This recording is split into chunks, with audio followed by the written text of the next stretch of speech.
dissemos, é o nosso texto para a exposição nesta noite. E nós vamos então refletir um pouco a respeito do conteúdo deste capítulo. Antes de entrarmos no capítulo propriamente dito, cabe uma pequena revisão daquilo que já temos visto.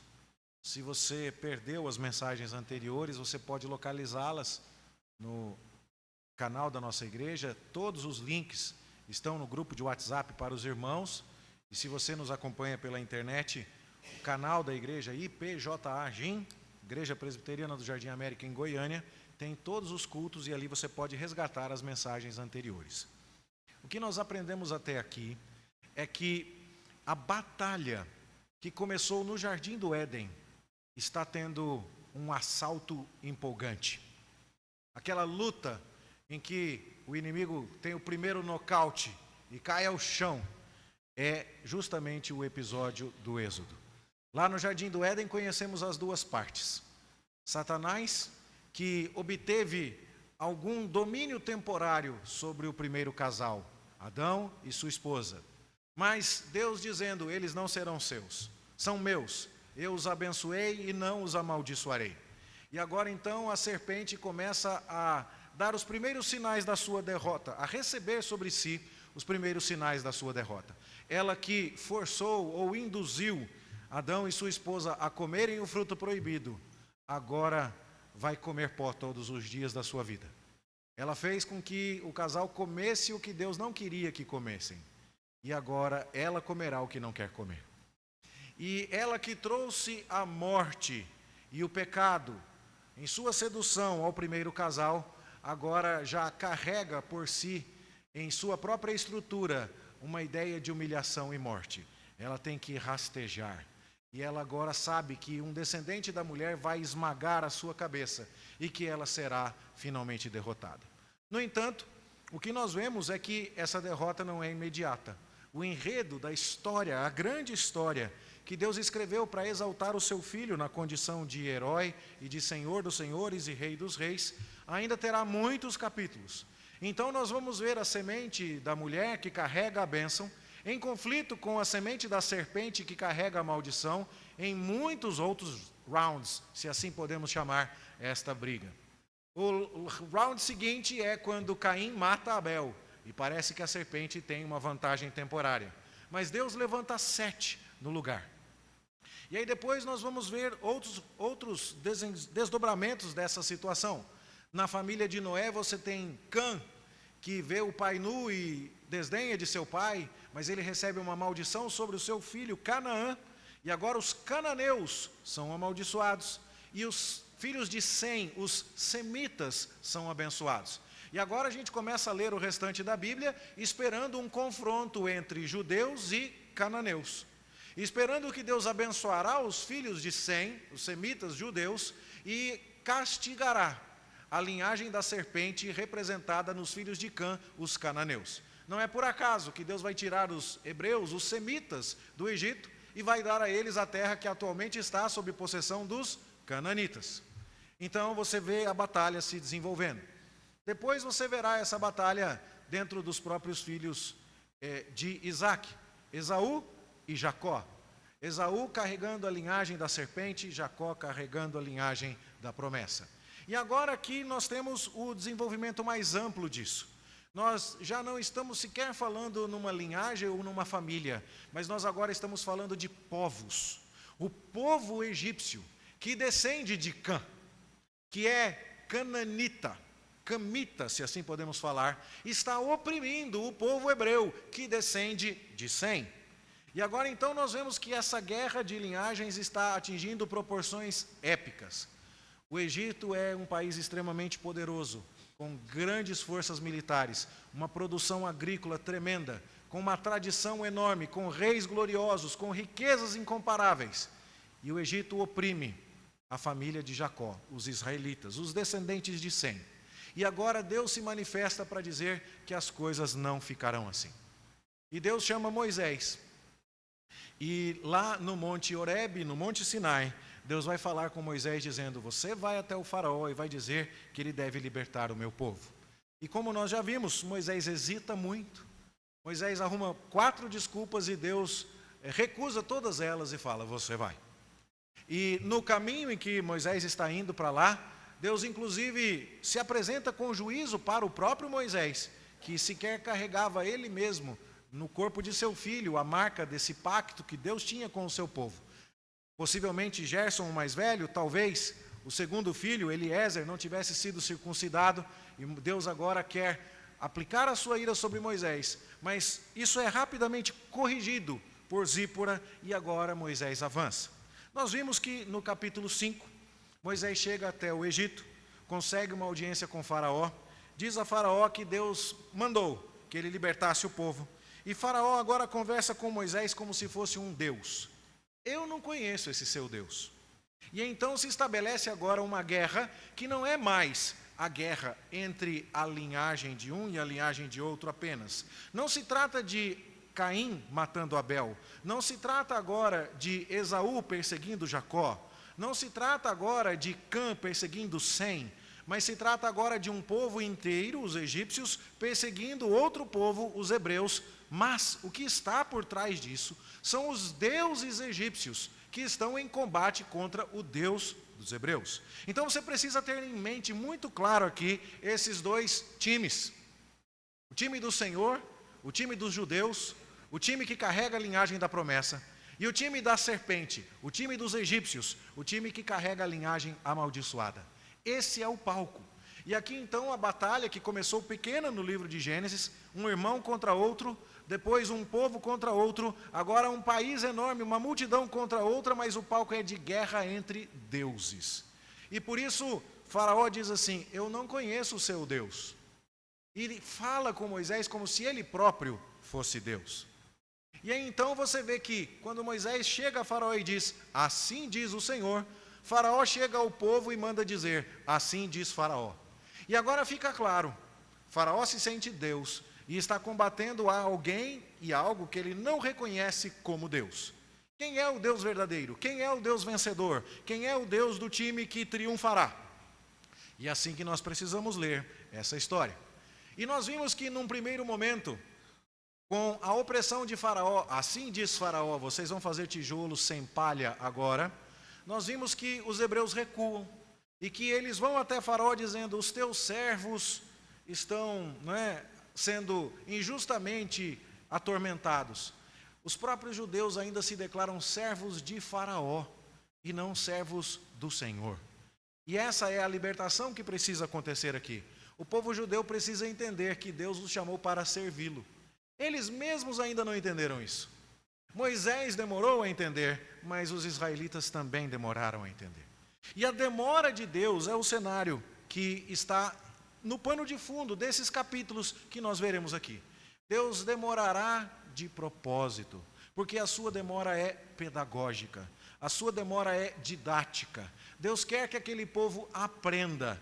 Ele é o único Deus, Ele é o Deus verdadeiro. Ele é o vencedor, Ele é o Criador e Senhor absoluto de todas as coisas. E ninguém deve se deixar intimidar pela grandeza do Egito, pela suposta divindade de Faraó. Ninguém deve desanimar pela opressão de fazer tijolos, ou pelo aumento da opressão em se fazer tijolos sem palha.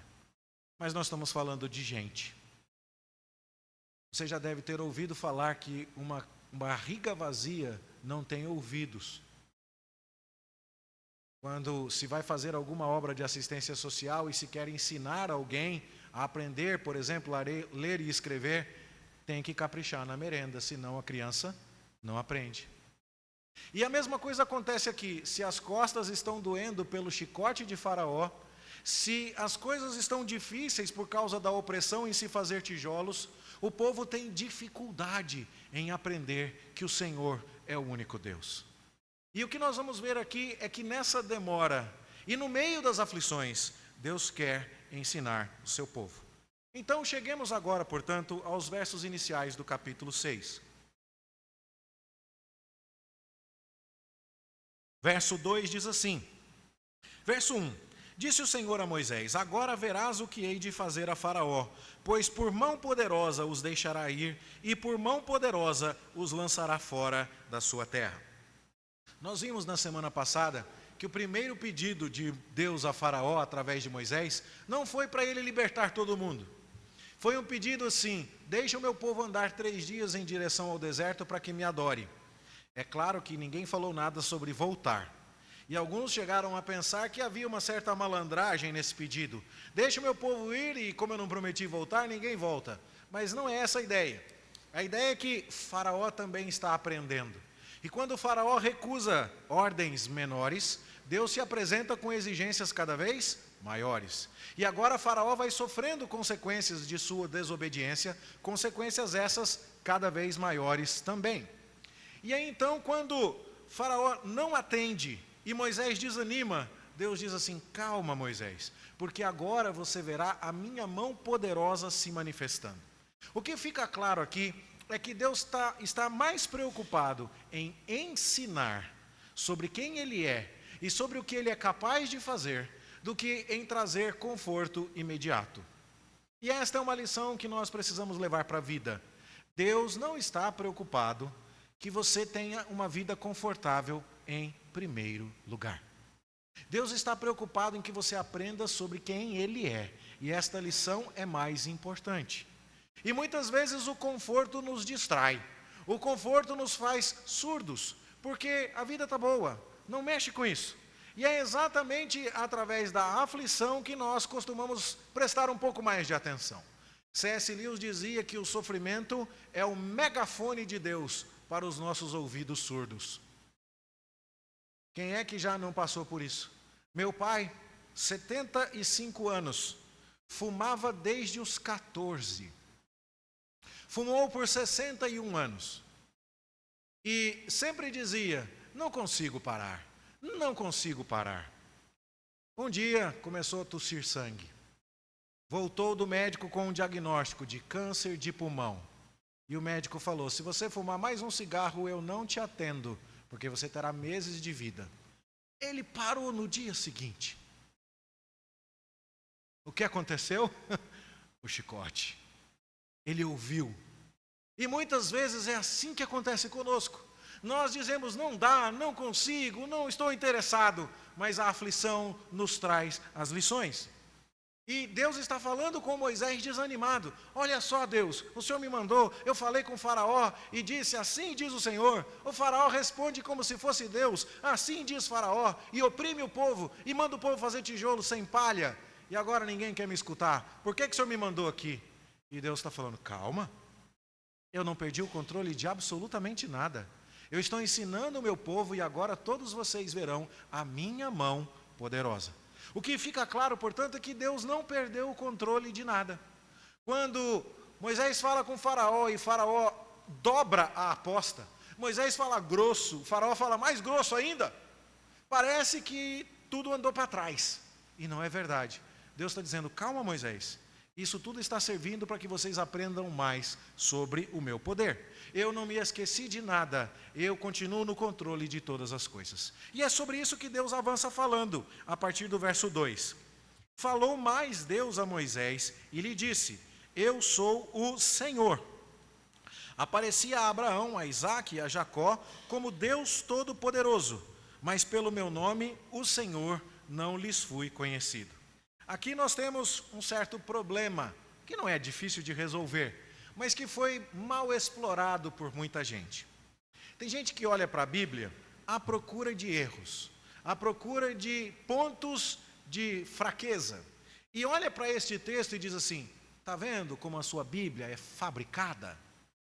E talvez você não entenda o problema imediatamente, mas se você ler o livro do Êxodo, a impressão que você tem é que quando Moisés perguntou para Deus na sarça: quando eu falar que o Senhor me apareceu, eles vão me perguntar qual é o seu nome. E que nome que eu falo para eles? A impressão que nós temos é que Deus não havia contado esse seu nome diferente: o Senhor, eu sou o que sou, Yahvé. Que quando Deus falou com Moisés, a impressão que temos é que essa teria sido a primeira vez que esse nome é mencionado. E aí então, quando você continua a ler o texto, quando chega aqui, Deus fala com Moisés novamente: eu fui conhecido de Abraão, Isaque e Jacó, mas por esse nome, o Senhor, eu não fui conhecido deles. Eu fui conhecido por outro nome, não o nome Yahvé, mas sim o nome El Shaddai, o Deus Todo-Poderoso. Esse nome Abraão, Isaque e Jacó conheciam, mas o nome Yahvé, eu sou o que sou, eles não conheciam. E então as pessoas dizem, está vendo? O livro do Gênesis, ele foi escrito depois. Ele não é um relato da época de Moisés. Porque quando você lê o livro de Gênesis, você vê que Abraão está chamando Deus de o Senhor. E Deus está conversando com Abraão e usando este nome, o Senhor. E agora aparece o livro do Êxodo dizendo que Deus nunca falou este nome, o Senhor, para Abraão. Sua Bíblia tem erro. Sua Bíblia foi fabricada. Sua Bíblia foi manipulada. E basta que você entenda bem o que significa revelar o nome a alguém. Quando você vê Sansão sendo anunciado em seu nascimento para sua mãe e para o seu pai Manoá, aparece um anjo do Senhor e eles querem perguntar o nome daquele anjo. E qual é a razão de perguntar o nome? É porque o nome concede uma certa intimidade. Se o rapaz está interessado numa moça que ele conheceu na federação de UMPs, a primeira coisa que ele quer descobrir a respeito dela é o nome. E se ele vai perguntar e ela responde, Suzana, e sai, ele já sabe que ali não adianta cavar que não vai sair petróleo, entendeu? Não tem jeito, não vai ter nenhum tesouro ali, não tem promessas ali. Mas se ela responde com um sorriso e fala, meu nome é Bianca, por causa da minha avó, que se chamava assim, que não sei o que, não sei o que, não sei o que, ele falou, opa, aqui então eu tenho esperança. Não é verdade? Entregar o seu nome era dar-se a conhecer. E então é nesse sentido que Deus está falando aqui. Veja, aparecia a Abraão e a Isaque e a Jacó como Deus Todo-Poderoso. Eu apareci a eles na condição de um Deus que pode fazer tudo. Um Deus que pode fazer com que o idoso Abraão, com que o amortecido Abraão, casado com a estéril Sara, tenham um filho. E isso é coisa para o Deus Todo-Poderoso. E Isaac, casado com Rebeca, também não podia ter filhos. E o Deus Todo-Poderoso fez as coisas acontecerem. E eles aprenderam que eu sou capaz de fazer todas as coisas. Eu apareci a eles como esse Deus. Mas pelo meu nome eu sou, pelo nome eu não lhes fui conhecido. E como é que Deus será conhecido agora por este nome eu sou? Ele será conhecido porque, verso 7, tomar-vos-ei por meu povo e serei vosso Deus, e sabereis que eu sou o Senhor, vosso Deus, que vos tiro de debaixo das cargas do Egito. Ou seja, fazer Abraão ter filho na velhice, Sara ter filho sendo estéril, fazer Rebeca ter filho sendo estéril, cumprir todas aquelas promessas de fazer de um casal estéril uma grande nação, é tarefa que revela o atributo de Deus como El Shaddai, Todo-Poderoso. Mas tirar Israel do Egito, cumprindo suas promessas, humilhando a Faraó, humilhando os deuses egípcios, mostrando o seu interesse na nação de Israel, essa é uma ação que revelará Deus como o Deus que é aquele que é. Não existe rival para Deus. E então, quando Deus escolhe a nação do Egito, a poderosa nação do Egito, milenar nação do Egito, riquíssima nação do Egito, militarizada nação do Egito, para ali manifestar o seu poder, não vai sobrar dúvida quem é que manda no mundo, quem é o que é, quem é o Deus insuperável, invencível, o eu sou. E é isso que o texto significa. Portanto, o que aprendemos aqui é, Abraão, Isaque e Jacó tiveram lampejos dos meus atributos. Mas Moisés, agora eu vou me revelar ainda mais aos israelitas. Eles aprenderão de mim coisas que Abraão, Isaque e Jacó tiveram só a sombra, tiveram só a promessa. Eles haverão de ver com seus próprios olhos. E aí então Deus fala no verso 4 sobre a sua aliança. Que Deus lhes havia prometido dar a terra de Canaã, terra na qual eles habitaram como peregrinos. E aqui então Deus começa a fazer uma série de promessas, que já foram feitas a Abraão, Isaque e Jacó, mas que agora são repetidas ao povo de Israel. E a primeira delas é dar a terra ao povo. Ouvir, verso 5, os gemidos do povo e lembrar da aliança é algo que leva Deus a tirar, verso 6, o povo de Israel de debaixo das cargas do Egito, livrá-lo da servidão, resgatá-lo com o braço estendido, manifestando o julgamento e tomá-lo para ser o seu povo. Veja quantas promessas são dadas aqui. Eu ouvi vocês. Eu lembrei da minha promessa com vocês. Eu vou libertar vocês, vocês não serão mais escravos. Eu vou tirar vocês daqui, vocês não vão mais morar no Egito. Eu vou levar vocês para Canaã. Eu vou dar a vocês aquela terra na qual vocês peregrinaram. E tudo isso será feito para que vocês aprendam que eu sou. Que o meu nome é Yahvé, o Senhor. E então o verso 8 diz: eu vos levarei à terra a qual jurei dar a Abraão e vou-la darei como possessão. Novamente, eu sou o Senhor. Percebe que todas as vezes que essa expressão eu sou o Senhor é repetida, é porque Deus estará cumprindo de maneira miraculosa, com grandes manifestações de julgamento, as promessas que Abraão, Isaque e Jacó viram apenas à distância. Agora os israelitas aprenderão ainda mais de Deus do que seus patriarcas antepassados jamais tiveram oportunidade de aprender. O versículo 9, melhor dizendo, diz assim: deste modo falou Moisés aos filhos de Israel, mas eles não atenderam a Moisés, por causa da ânsia de espírito e da dura escravidão. Moisés já veio com essa conversa uma vez, não foi? Quando ele chegou e vindo do deserto, ele aparece, era o príncipe que fugiu 40 anos atrás, era o príncipe que foi educado e criado na corte egípcia, que foi tido como filho da filha de Faraó, que matou um guarda egípcio protegendo um dos hebreus, e que escapou para salvar a sua própria vida. Ele voltou porque Deus o chamou, e agora ele nos deu provas de que Deus está com ele. Ele transformou a água do Nilo em sangue na nossa frente. Ele colocou a mão dentro da roupa e atirou leprosa, e depois colocou leprosa e atirou saudável novamente. Ele jogou o seu bordão ao chão e ele se transformou numa cobra, e depois pegou a cobra pela cauda e ela se transformou novamente no bordão. Nós acreditamos nesse Moisés, nós acreditamos nesse Deus.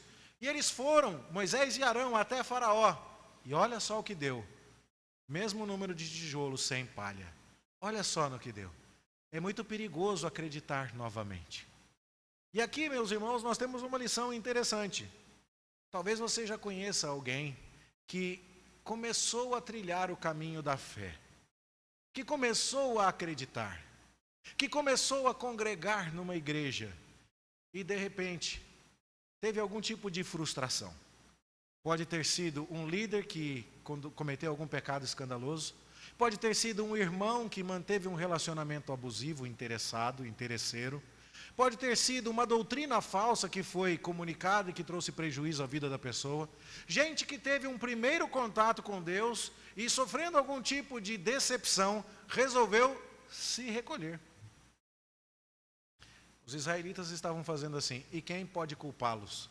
Na última vez que eles resolveram acreditar nesse Moisés, o chicote cantou no coro dos capatazes hebreus. Quem pode culpá-los? E por que é que Deus permite isso? Bom, Deus está aqui, no caso específico do povo de Israel, permitindo isso para que eles não tenham apenas a primeira experiência superficial da glória de Deus. Eu não estou dizendo que não é muito interessante, maravilhoso, miraculoso, sensacional você tirar a água do rio, virar e ser sangue. Você colocar a mão dentro da roupa e tirar, está leprosa. Coloca de novo e tira e está saudável. Isso é milagroso. Mas isso não é nada perto do que você ainda vai ler no livro do Êxodo. Isso não é nada perto de começar a chover fogo do céu, granizo, como jamais houve. Perto de ver a terra inteira infestada de gafanhotos, de moscas, de rãs, de ver as águas do rio Nilo se transformando em sangue, de ver Faraó incapaz de conter esse tipo de coisa. Isso não é nada. E Deus agora está então trazendo esse tipo de situação para que o seu nome seja manifesto como o grande eu sou aos olhos do seu povo. É por isso, meus queridos irmãos, que quando nós já temos alguma maturidade na fé e já entendemos que Deus nos salvou, quando nós passamos por alguma aflição, não é que a gente vai vibrar de alegria por causa da dor, não é que a gente goste de sofrer, mas a gente pode se alegrar, mesmo no meio da provação, dizendo: alguma coisa Deus vai me ensinar agora, coisa que eu não estaria disposto a aprender se eu estivesse vivendo confortavelmente. E ao sair desta situação, eu saberei mais sobre Deus do que eu sabia antes. E se conhecer a Deus e conhecer a Cristo é a vida eterna, porque Jesus disse isso: a vida eterna é esta, que te conheçam a ti, o único e verdadeiro Deus. Depois dessa tribulação haverá mais da eternidade em mim do que havia antes dela. Então, eu posso enfrentar a minha tribulação com mais coragem, com mais alegria. Eu não estou dizendo a você que o processo é indolor, mas o resultado compensa. Quem faz sobrancelha, as moças sabem disso, o processo pode ser doloroso, mas o resultado compensa. Depilação laser. E agora eu posso falar, quem faz academia, sabe. Sem dor, sem ganho. Gente, eu treinei perna ontem, eu estou aqui só Jesus na causa. Mas tá bom. Por quê? Porque eu estou me sentindo bem, porque eu estou dormindo bem, porque meu estado de humor até está melhor, estou mais bem-humorado. Mas tudo isso vem através do sofrimento. E é assim esse nosso estado de existência atual. Deus está tratando as coisas conosco desta maneira. Então, meus irmãos, o povo de Israel não quer ouvir. E sabe o que acontece? Deus não se preocupa. Deus falou: Moisés, fala com o faraó. O faraó não ouviu. Aí Moisés reclama: Deus, o faraó não ouviu. Deus falou assim: calma que você vai ver ainda. Aí então Deus chega e fala: Moisés, agora fala para o povo. Vocês vão me conhecer como grande eu sou. E eu vou fazer coisas maravilhosas. Aí Moisés fala para o povo. E o povo não escuta. Ninguém está escutando Deus aqui ainda, você percebeu? Quem foi o primeiro que Deus chamou? Moisés. Moisés escutou? Não, ficou arrumando desculpa. Aí quando Moisés finalmente escutou, e ainda precisou levar um susto tremendo no caminho para o Egito, quase morre pelo juízo de Deus. Quando Moisés chega lá, ele fala com o faraó. O faraó não escuta. Aí o faraó desconta nos hebreus. Aí Deus manda Moisés falar com os hebreus. E os hebreus não escutam. Você percebe? Deus gosta de falar com quem não escuta, né? Sabe como é que eu sei disso? Porque Ele falou com você que está aqui hoje. E você não ia escutar se não fosse a ação de Deus na sua vida. Toda a história do Êxodo é a encenação da nossa jornada espiritual. Nós estávamos escravizados. Qualquer hora a gente canta de novo, como cantou no domingo passado. E eu vi no sorriso de vocês ali que todo mundo gostou. Foi saudoso. No Egito escravo fui. Essa é a nossa história. Eu também sou um escravo egípcio aqui. Eu também sou alguém que, se viessem falar de Deus para mim, por minha natureza carnal, morto em meus delitos e pecados, eu diria: eu não quero saber de Deus. No entanto, Deus falou comigo assim mesmo. Deus falou com Moisés assim mesmo. Deus falou com o faraó assim mesmo. Deus falou com os israelitas assim mesmo. E é o que está acontecendo aqui. E aí, então a gente vê o avanço do texto no verso 10. Falou mais o Senhor a Moisés, dizendo: vai ter com faraó, rei do Egito, e fala-lhe que deixe sair da sua terra os filhos de Israel. Moisés, porém, respondeu ao Senhor, dizendo: eis que os filhos de Israel não me têm ouvido, como pois me ouvirá faraó? Deus, eu não estou com moral nem com o pessoal do meu povo, nem israelita me escuta. O senhor acha que o faraó vai me escutar? E Deus, novamente, não está preocupado com isso. O que ele diz? Não obstante, falou o Senhor a Moisés e a Arão, e lhes deu mandamento para os filhos de Israel e para faraó, rei do Egito, a fim de que tirassem os filhos de Israel da terra do Egito. Essa é a descrição do que Deus está fazendo conosco. Quando nós lemos as páginas da Antiga Aliança, nós aprendemos muito sobre o mesmo Deus que nos enviou o seu Filho. A diferença é que em Jesus a bênção é muito maior. Quando Deus falou com o seu Filho Jesus, nosso Senhor Jesus não apresentou desculpa. Nosso Senhor Jesus não ficou falando: manda qualquer outro, menos eu não sei falar, eu sou ruim de boca, não vão me dar ouvido. Jesus disse: seja feita a tua vontade. E veio, e cumpriu a missão do Pai. Também vemos aqui que a escravidão que nos acomete não é simplesmente a escravidão do Egito e a escravidão de fazer tijolos, mas a escravidão ao pecado. E vemos aqui também que a maneira como Deus trata os israelitas que não querem ouvir a sua mensagem é a maneira como Ele nos tratou. Estávamos mortos em nossos delitos e pecados, de ouvidos fechados para Deus, mas Ele nos deu vida. Ele veio nos buscar por meio do seu Espírito. E o que é que Deus queria fazer conosco? Ele queria fazer exatamente as mesmas coisas que Ele disse que queria fazer com o povo de Israel. Veja, entre as muitas promessas que Deus fez aos israelitas para dizer que Ele era o eu sou, Ele falou assim: eu vou tirar vocês da escravidão. Eu vou levar vocês para a terra de Canaã. Eu vou cumprir todas as minhas promessas. Eu serei o Deus de vocês. Vocês serão o meu povo. Percebe que Deus não tem simplesmente em perspectiva uma tarefa pontual. Vou acabar com os egípcios. Dali para frente vocês se viram, tá? Vou matar os soldados do faraó no Mar Vermelho. Vocês tratem de pegar as suas espadas. E agora faz a parte de vocês aí de tomar conta de Canaã. Não é isso que Deus faz. Deus faz a obra completa. Quando me perguntam, pastor, por que você acredita que uma vez salvo, salvo para sempre? Por que você acredita que você foi escolhido por Deus? Por que você acredita que o Deus que te salvou te preserva e não permite que você perca a salvação que Ele te deu? E eu respondo: você já leu o livro do Êxodo? Você já leu a história de Josué? E você já leu que Deus falou com um povo que não queria ouvir, libertou um povo que queria ficar lá, junto com o faraó, que deu alimento para o povo no deserto que estava com saudade dos melões, das cebolas do Egito, levou esse povo para Canaã com o povo duvidando, trabalhou o povo no deserto, fez o povo entrar em Canaã sem derrubou as muralhas de Jericó sem fazer nada, Deus fez tudo sozinho e entregou a terra para eles. Você percebe que Deus fez tudo? E que Deus fez isso inclusive para ter um relacionamento com o seu povo, para que Ele seja o Deus de Israel e Israel o tenha como seu Deus. É por isso que eu tenho a doutrina da salvação ilustrada aqui na história do Êxodo. E disso eu tiro várias lições.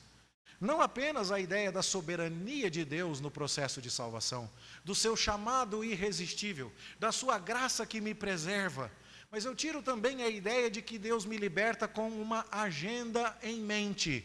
Deus não liberta os israelitas para que eles vivam em Canaã como bem quiserem.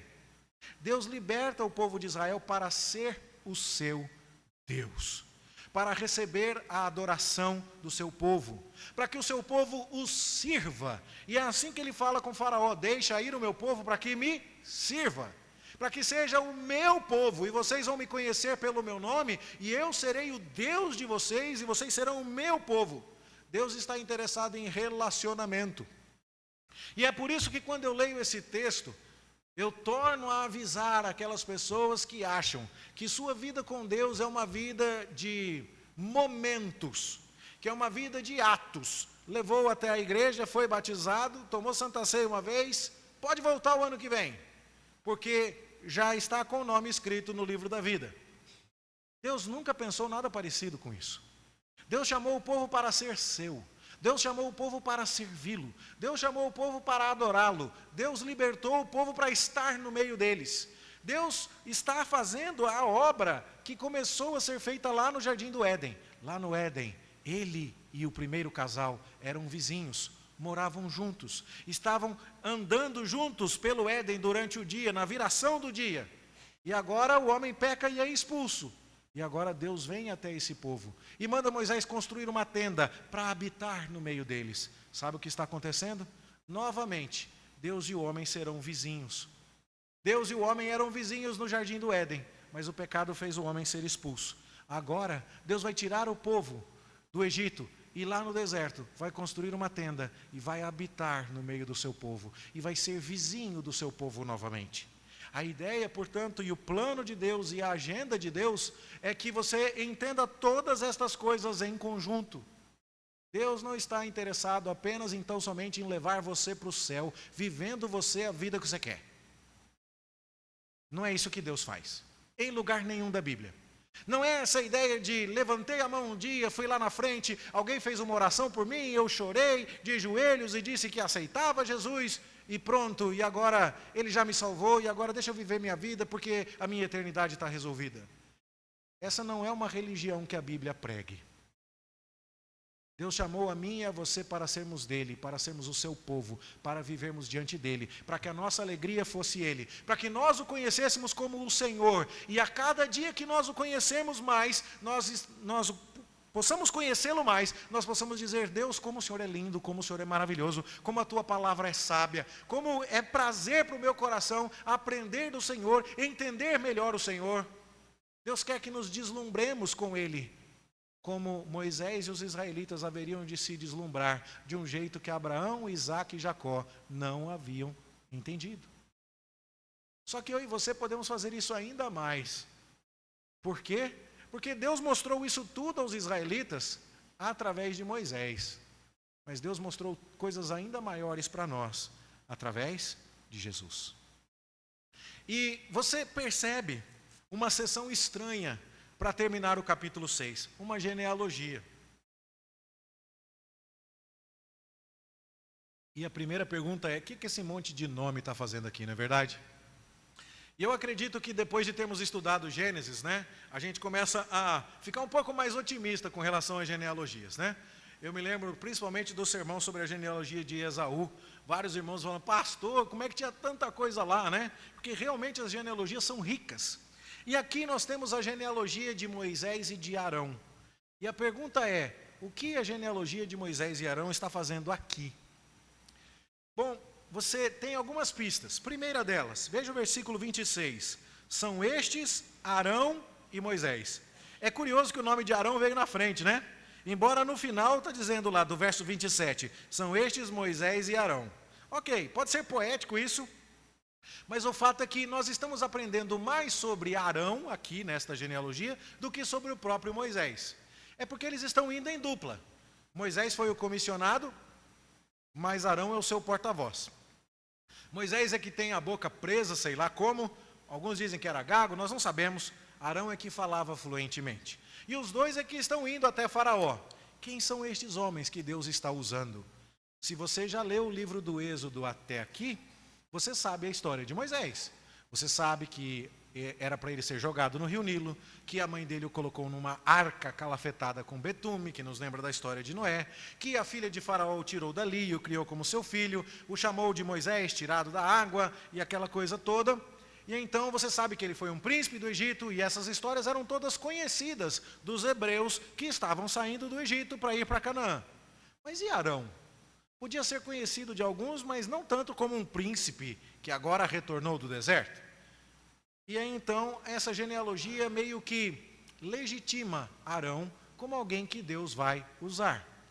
E além de legitimar Arão como um legítimo israelita, essa genealogia vai preparar todo mundo para entender o que Deus fará no deserto e no tabernáculo. E eu já explico.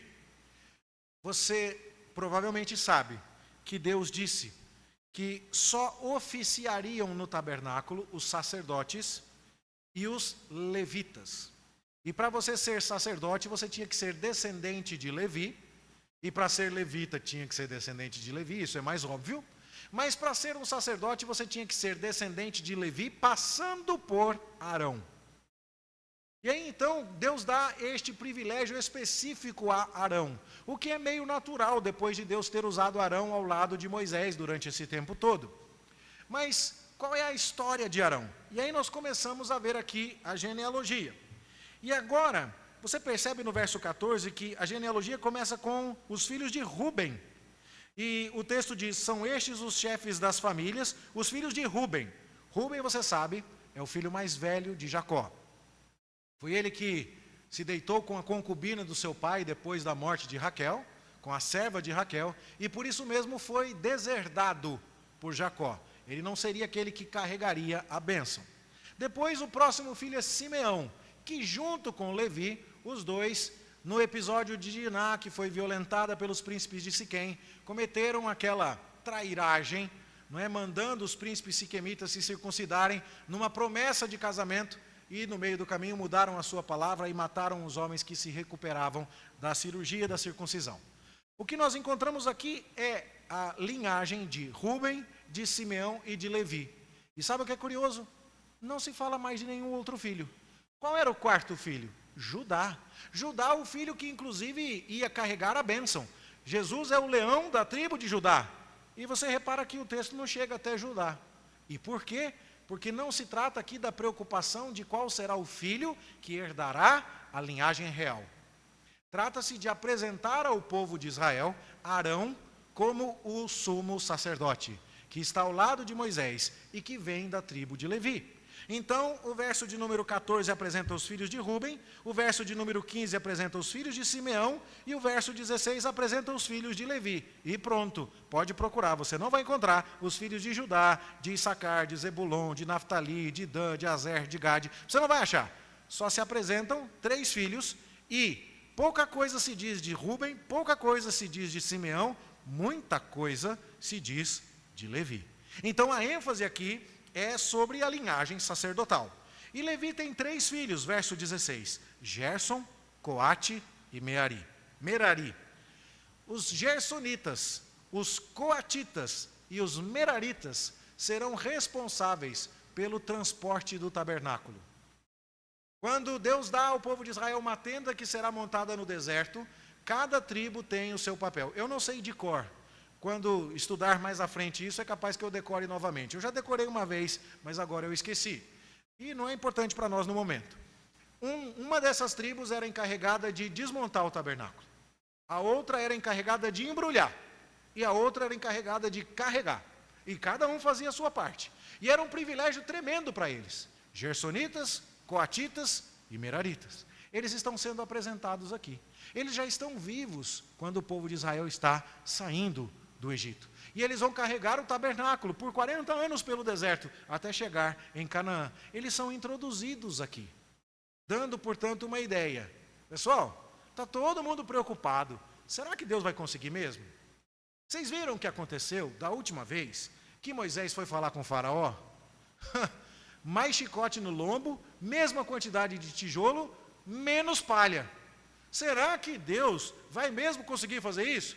Bom, Deus falou que é para ficar todo mundo tranquilo. Que Ele vai se manifestar como Deus eu sou. E não só isso, Ele mandou prestar atenção em quem é o pessoal que vai trabalhar servindo a Deus no deserto enquanto o tabernáculo estiver sendo carregado. Você entende isso?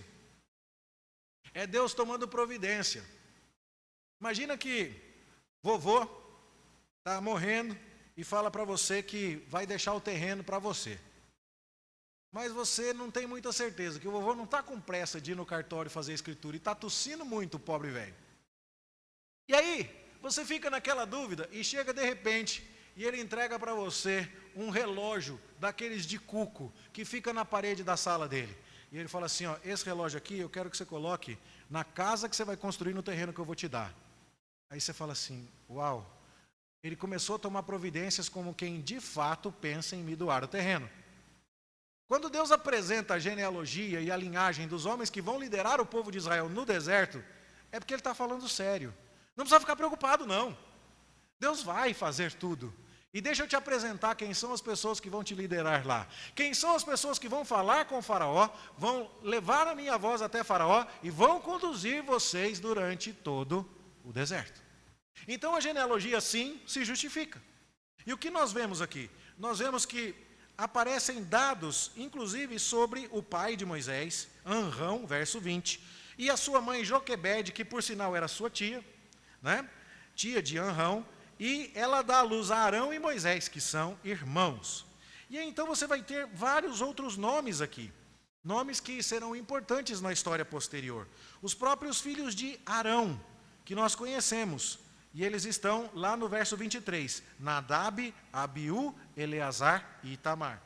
Nós veremos que eles eram homens importantes em Israel, porque eram filhos do sumo sacerdote. E, no entanto, ofereceram fogo estranho diante do Senhor, Nadab e Abiú, e foram consumidos. Porque Deus é o eu sou, não importa a linhagem nobre deles. Todas estas coisas, portanto, preparam o cenário para muita coisa que virá. Inclusive o Finéias aqui, que é da linhagem levítica e que é um sacerdote fiel, que zela pela pureza do povo de Israel. Bom, nós não vamos nos deter aqui, mas o fato é, o resumo deste capítulo. Todo mundo está duvidando, ninguém está escutando mais. Moisés falou com o faraó tirou a palha. O faraó aumentou os açoites. Moisés reclamou para Deus. E Deus falou, calma, eu vou manifestar o meu poder. Eu estou lembrado de tudo o que eu prometi. E você vai ver coisas que Abraão, Isaque e Jacó não viram. Eles me conheceram como El Shaddai. Vocês me conhecerão como Yahvé. E eu tenho um plano para vocês. Eu vou libertar vocês. Eu vou tirar vocês daqui. Eu vou levar vocês para Canaã. Eu vou habitar no meio de vocês. Eu vou lhes dar aquela terra. Eu serei o seu Deus e vocês serão o meu povo. Anota aí o nome do pessoal que vai conduzir essa história. Calma. Assim a genealogia começa a fazer sentido. E a gente começa a entender, portanto, que não há nenhum texto na Escritura que não seja dado para o nosso ensino, para a nossa exortação e para a nossa edificação. Irmãos, as perguntas aqui já são meio óbvias e eu creio que elas já foram feitas ao longo da minha exposição.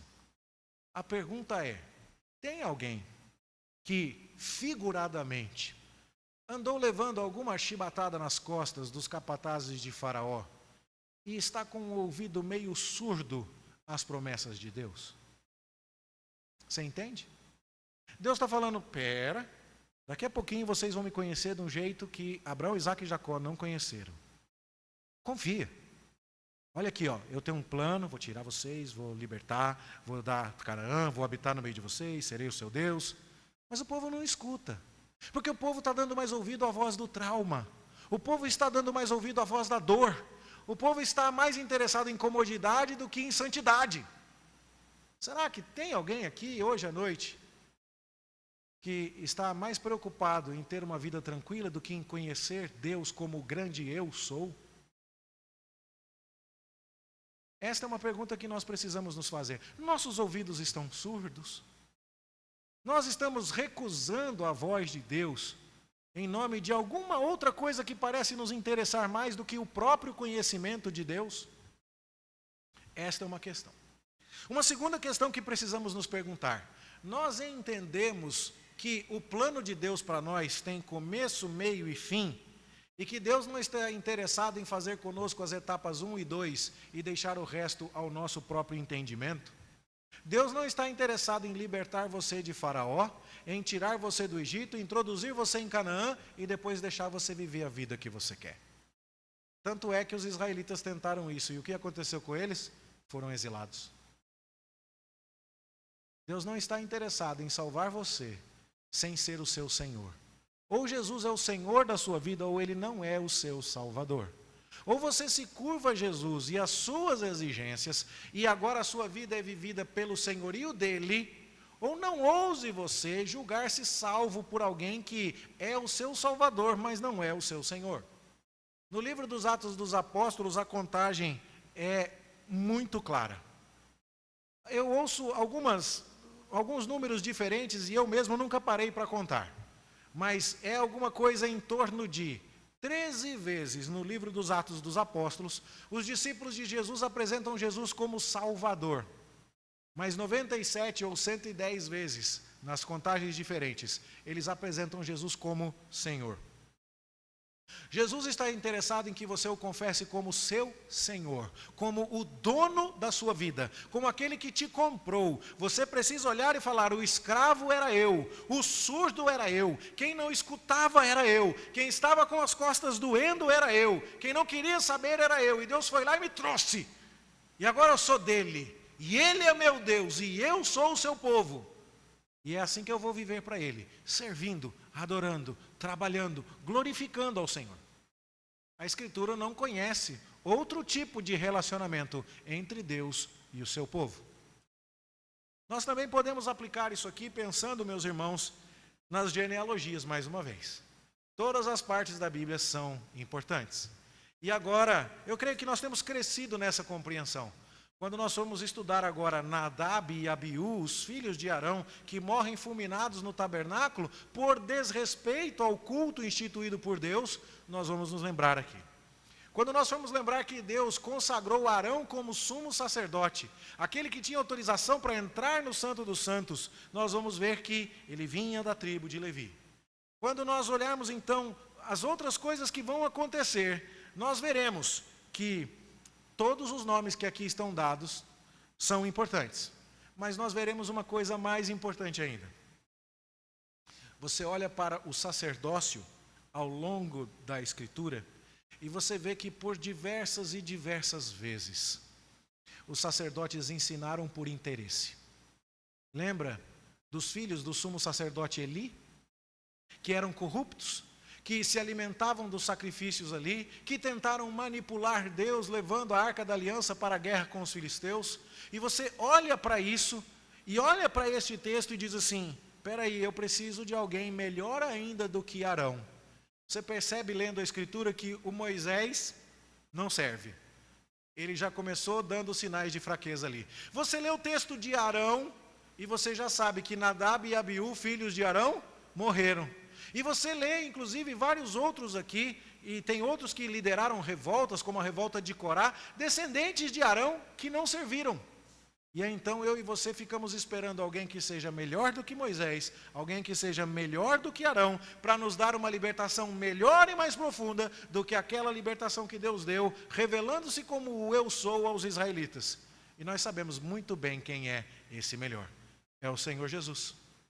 E é assim que a gente vive esperando esta grande e final redenção.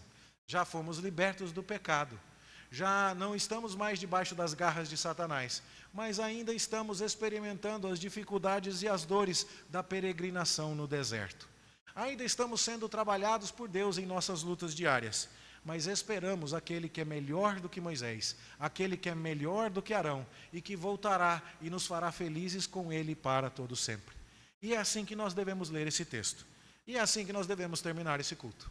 Nós precisamos terminar cantando: ansioso espero, Senhor Jesus, a tua volta, o grande dia em que tu virás. Então subiremos e contigo estaremos para sempre. Pense numa coisa só. Você não devia ter essa esperança de estar com Cristo para sempre no céu, se estar com Cristo aqui na terra hoje não é prazer para você? Não faz sentido. Não faz sentido dizer: vem Senhor Jesus, se Ele não é o Senhor da tua vida. Não faz sentido cantar: vai ser ótimo ficar com o Senhor o dia inteiro, se não te parece bom ler a palavra de Deus hoje. Se o relacionamento que você tem com Deus é assim: eu só quero libertação, mas não quero servidão. Eu quero sair do Egito, mas eu não quero que o Senhor seja o meu Deus. Não, não é assim. O povo de Deus agora vai cantar: Senhor, termina a obra. O Senhor que já me chamou quando eu não queria. O Senhor que me salvou quando eu não te procurava. O Senhor que me trouxe apesar de mim. O Senhor que fez comigo coisas muito maiores do que Moisés fez com os israelitas. Por meio do teu Filho Jesus, que é maior do que Moisés. Vem logo, Senhor Jesus. Termina essa obra, porque eu estou aprendendo aqui. Eu quero ver o plano consumado. Essa é a sua esperança? Essa é a minha esperança. Se for, cante comigo, Alfa e Ômega. Vamos louvar ao Senhor.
Tu que estás assentado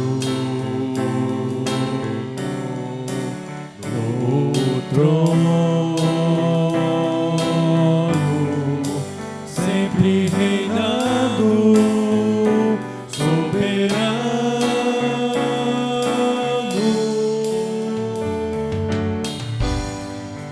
anjos cantando,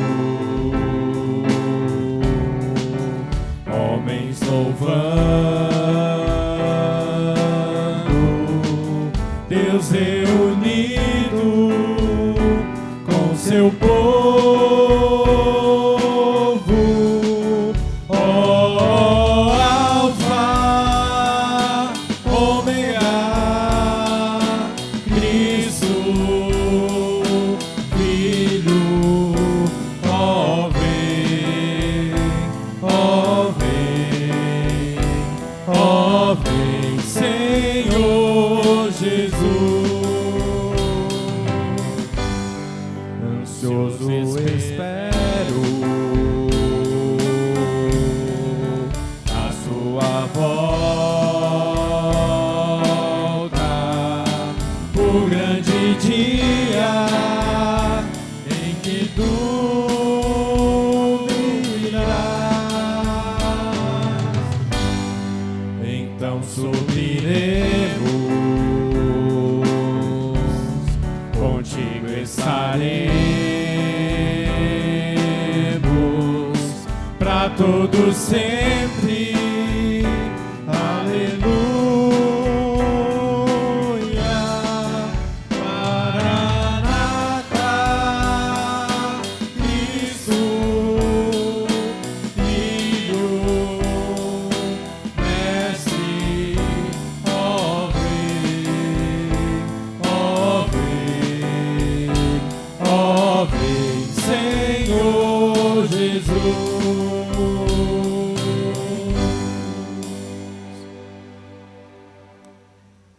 Oremos.